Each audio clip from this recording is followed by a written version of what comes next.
Hello everyone, I am Swarupa Mahapatra and welcome to our channel Phoenix। तो आज हम लोग बहुत ही एक इम्पॉर्टेंट चैप्टर के बारे में डिस्कस करेंगे which is on chemical kinetics.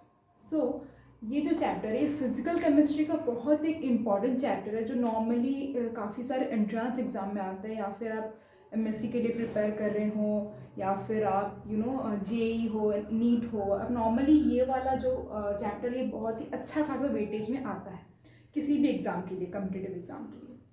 तो ये चैप्टर इसको डीप में पढ़ाने से पहले let me tell you guys कि केमिकल काइनेटिक्स हम लोग क्यों पढ़ते हैं नॉर्मली। तो नॉर्मली हम लोग अगर कोई भी रिएक्शन वगैरह करते हो तो बड़े बड़े लैबोरेटरीज़ में या फिर बड़े बड़े फैक्ट्रीज़ में, तो ये तो जानना ज़रूरी होना चाहिए ना कि रिएक्शन का स्पीड कितना होना चाहिए, कितना स्पीड में रिएक्शन होगा, या फिर रिएक्टेंट का कंसंट्रेशन किस हिसाब से चेंज हो रहा है, या फिर प्रोडक्ट कंसंट्रेशन किस हिसाब से चेंज हो रहा है, उस हिसाब से जाके वो लोग रिएक्शन करते होंगे या फिर कुछ भी बनाते होंगे। सो नॉर्मली हम लोग अगर बोले तो केमिकल काइनेटिक्स एक काफ़ी मैथमेटिकल पॉइंट ऑफ व्यू देता है हम लोग को रिएक्शन के बारे में। ओके, सो इसीलिए हम लोग केमिकल काइनेटिक्स पढ़ते हैं। तो केमिकल काइनेटिक्स में मैंने जैसे अभी यूज़ किया रेट ऑफ रिएक्शन, या फिर आप बोल सकते हो कि स्पीड ऑफ रिएक्शन के बारे में बताता है।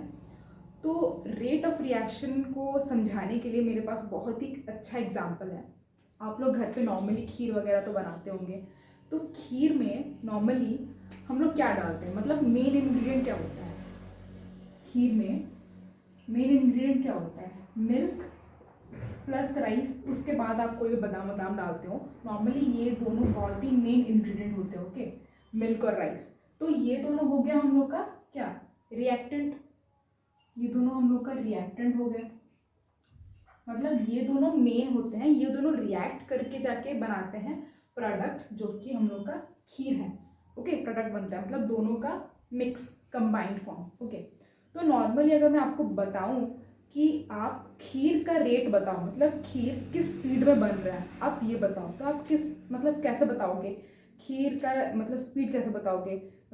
जैसे जैसे आपका दूध का कंसंट्रेशन कम होता जाएगा उस हिसाब से आप बताओगे ना कि चलो यार दूध का कंसंट्रेशन कम हो रहा है, खीर जल्दी बन रहा है। ओके, जितना जल्दी दूध का कंसंट्रेशन कम होगा उतना जल्दी खीर बनेगा। ओके, आपका rate of reaction rate of kheer किस पर डिपेंड कर रहा है? कंसंट्रेशन ऑफ रिएक्टेंट, मिल्क एक रिएक्टेंट है, कंसंट्रेशन ऑफ मिल्क के ऊपर डिपेंड करेगा। ठीक है, जितना वो कम होगा उसके ऊपर डिपेंड करेगा स्पीड। जितना जल्दी वो कम होगा उतना जल्दी उसका स्पीड बढ़ेगा। या फिर आप ये भी बोल सकते हो कि जितना जल्दी आपका खीर बनेगा, प्रोडक्ट बनेगा, उसके ऊपर भी डिपेंड करता है रेट। ओके, तो रेट आपके किसके ऊपर डिपेंड करता है? Reactant, concentration of reactant, sorry, concentration of reactant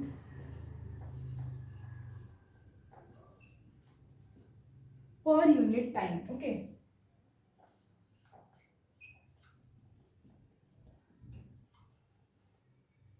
जितना रिएक्टेंट का कंसंट्रेशन कम होता जाएगा उतना रेट बढ़ता जाएगा। या फिर आप बोल सकते हो कि जितना ज़्यादा प्रोडक्ट का कंसंट्रेशन बढ़ेगा, ठीक है, तो आपका रेट भी उतना बढ़ेगा। Concentration of product per unit time. आप ऐसे भी डिफाइन कर सकते हो रेट को, प्रोडक्ट के टर्म्स पे या फिर रिएक्टेंट के टर्म्स पे। ये दोनों के टर्म्स पे आप रेट ऑफ रिएक्शन डिफाइन कर सकते हो। ठीक है, तो ये था एक एग्जाम्पल। नॉर्मली मैं आपको एक सिंपल सा एग्जाम्पल के रिएक्शन के थ्रू से बताऊंगी कि हम लोग रेट को कैसे लिखते हैं। ओके, केमिकल काइनेटिक्स में हम लोग रेट को कैसे लिखते हैं। तो ये हो गया आपका नॉर्मल सा एक reaction, 4A + 5B gives 6C + 7D। एक नॉर्मल सा मैंने सिंपल सा रिएक्शन लिख दिया। ठीक है, तो आप अगर इसका मैं बताऊं कि आप इसका रेट बताओ तो आप कैसे लिखोगे? R = -1/4 change in concentration of A by dt। या फिर आप ऐसा भी लिख सकते हो 1/6 dC/dt। तो मैंने यहाँ पे माइनस साइन क्यों यूज किया है? तो ये जो है डी ए मतलब change in concentration of reactant, A reactant है तो ये change in concentration of reactant को बताता है D A. Okay, small change in concentration of reactant. तो ये नेगेटिव क्यों है? क्योंकि हम लोग जानते हैं कि रिएक्टेंट का कंसंट्रेशन कम हो जाता है या फिर फॉल हो जाता है, इसीलिए हम लोग नेगेटिव साइन यूज करते हैं। तो यहाँ पे सी क्या है? प्रोडक्ट है। यहाँ पे भी small change in concentration of product. तो यहाँ पे हम लोग ने माइनस क्यों नहीं लिखा, पॉजिटिव क्यों लिखा है? क्योंकि प्रोडक्ट का कंसंट्रेशन बढ़ता है ओके रिएक्शन में, इसीलिए हम लोग यहाँ पे पॉजिटिव साइन यूज किए हैं। तो यहाँ पे 1/4 1/6 ये नॉर्मली लिखा जाता है, ये जो कोएफिशिएंट होता है इसको हम लोग मतलब नीचे लिख देते हैं ओके। 1/4 जैसे 1/6 ऐसे लिखते हैं हम लोग नॉर्मली कोई भी रिएक्शन को। तो आप बी के टर्म्स पे या फिर डी के टर्म्स पे लिख सकते हो। आपको नॉर्मली कोई रिएक्शन दिया जाएगा तो आपको ऐसे ही लिखना है उसका रेट ओके। तो ये हुआ हम लोग का रेट लिखने का तरीका। ठीक, तो अभी हम लोग जानेंगे कि रेट कितने टाइप्स का होता है। नॉर्मली रेट 2 टाइप्स का होता है ओके। मैं फर्स्ट टाइप बताती हूँ आपको, एवरेज रेट। एवरेज रेट, तो एवरेज रेट क्या होता है इसको बताने से पहले मैं आपको एक एग्जांपल देती हूँ। मान लीजिए कि ये एक रनवे है ओके, रनवे है, यहाँ पे ये इनिशियल पॉइंट है और ये फाइनल पॉइंट है ओके। तो यहाँ पे एक रनर भाग रहा है ओके। तो 12 बजे से 1 बजे से 1 बजे तक वो भाग रहा है, मतलब 1 घंटे तक वो भाग ही रहा है ठीक है। तो आपको मैं पूछती हूँ कि 12:45 से 1 बजे तक ये रनर का रेट कितना था, ठीक है। तो आपको बताना है कि रेट कितना था, तो आप ऐसे बताओगे उसका rate, final rate minus initial rate by change in time. यहाँ पे आपका चेंज इन टाइम कितना हो जाएगा, 15 मिनट्स, ठीक है, 15 मिनट्स चेंज इन टाइम हो जाएगा। ये आपका फाइनल रेट मतलब ये बी पॉइंट पहुंचने से जस्ट पहले उसका रेट कितना था, मतलब final rate minus initial rate, यहाँ पे उसका रेट कितना था, ठीक है, तो माइनस डेल्टा टी। तो नॉर्मली एवरेज रेट ऐसे ही बोलते हैं। एवरेज रेट आपको आप डिफाइन करना चाहो तो कैसे डिफाइन करोगे, कुछ इस तरह से, change in concentration of reactant और product in an interval of time. आपको नॉर्मली टाइम बताया होगा, इसके बीच में आपको एवरेज रेट निकालना है, ठीक है, कि 15 मिनट में या फिर 10 मिनट में उसका रेट कितना था या फिर इतने से इतने टाइम में उसका रेट कितना था। नॉर्मली ऐसा पूछता है एवरेज रेट में, ठीक है। तो ये था हम लोग का एवरेज रेट के बारे में। अभी हम लोग जानते हैं दूसरा टाइप जो कि है इंस्टेंटेनियस रेट ओके। तो नॉर्मली इंस्टेंटेनियस रेट आखिर होता क्या है, आपको नाम से ही पता चलता होगा ना। इंस्टेंटेनियस मतलब instant, at a particular instant. जैसे कि मैंने आपको पिछली बार एग्जांपल दिया था, रनर है, ए से बी है उसका, और 12 बजे से 1 बजे तक वो भाग ही रहा है। मैंने आपको पूछा कि पर्टिकुलर 12:45 में वो रनर का कितना रेट था, तो एक पर्टिकुलर टाइम में मैं आपको पूछ रही हूँ, ठीक है। तो जब एक पर्टिकुलर टाइम में किसी रेट को पूछा जाता है तो उसको बोलते हैं हम लोग इंस्टेंटेनियस रेट। तो आप उसको कैसे डिफाइन कर सकते हैं, इस तरह से कुछ डिफाइन कर सकते हैं आप, change in concentration of reactant और product in an particular instant of time. Normally ये वाला आपका इस तरह से आप लिख सकते हो। अच्छा, एक चीज, क्योंकि मैं यहाँ पे एक पर्टिकुलर इंस्टेंट ऑफ टाइम में आपको रेट पूछ रही हूँ तो इसका चेंज इन टाइम नेग्लिजिबल होता है, ठीक है, नॉर्मली 0 के आसपास होता है। तो आप इस तरह से बोल सकते हो कि डेल्टा टी टेंड्स टू 0, ठीक है।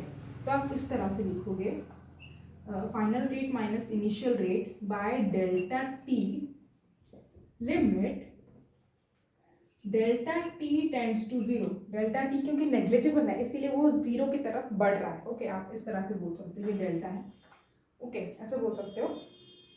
हम लोग इसको कुछ इस तरह से भी लिखते हैं, equals to D R by D T, ये आपको कुछ देखा देखा सा लग रहा होगा ना, ये वाला टर्म d/dt, dy/dx, ये नॉर्मल डिफ्रेंशिएशन होता है।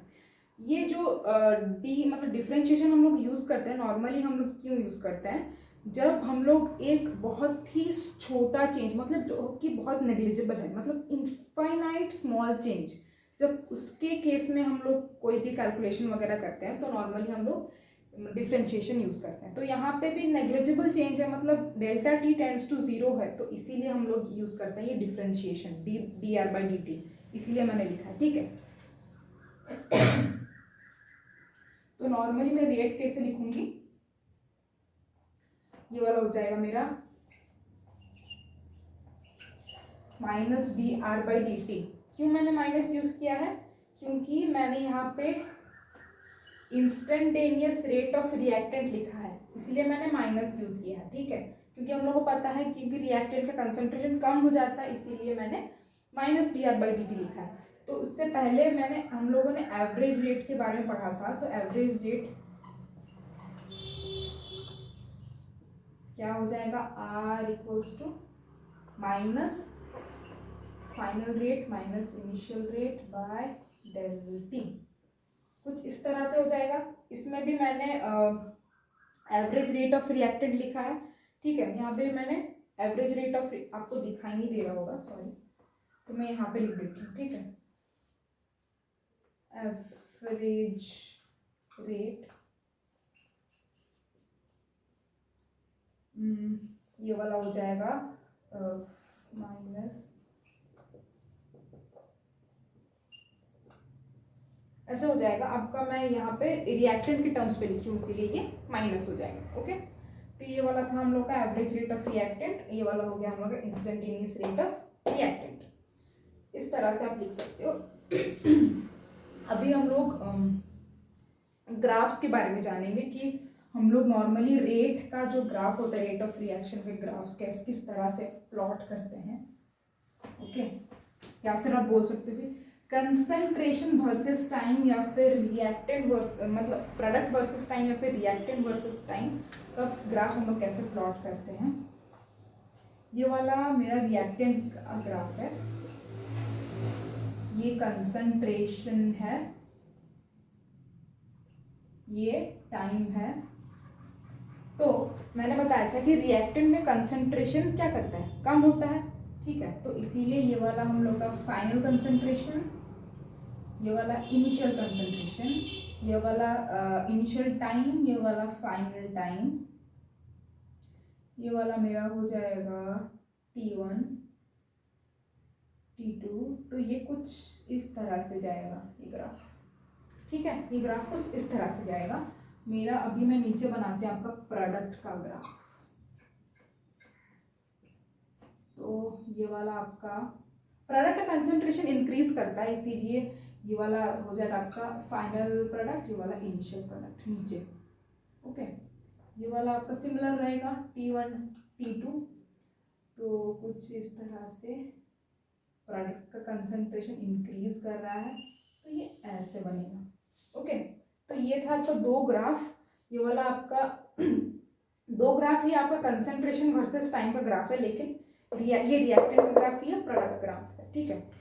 ग्राफ को आप अच्छे से एग्जाम के पहले देख के जाना, क्योंकि बहुत इंपॉर्टेंट होता है, बहुत ही नॉर्मली इसमें बहुत गलती करते हैं, ग्राफ को हम लोग गलत से गलत करके आ जाते हैं। तो आप ये वाला अच्छे से करके जाना ग्राफ्स। ये वाला हम लोग ग्राफ्स था।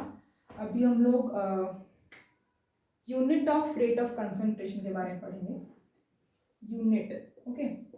तो नॉर्मली हम लोग रेट को कैसे लिख सकते हैं, कंसंट्रेशन बाय टाइम, इस तरह से हम लोग लिखते हैं। तो कंसंट्रेशन का हम लोग का यूनिट क्या हो जाएगा, मोल लीटर इनवर्स, बाय टाइम हो जाएगा हम लोग का सेकंड या फिर minute.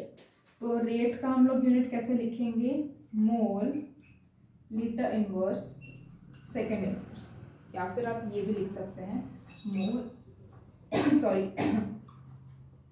Litre inverse minute inverse, आप इस तरह से भी लिख सकते हैं। नॉर्मली हम लोग इस तरह से यूनिट लिखते हैं, ठीक है।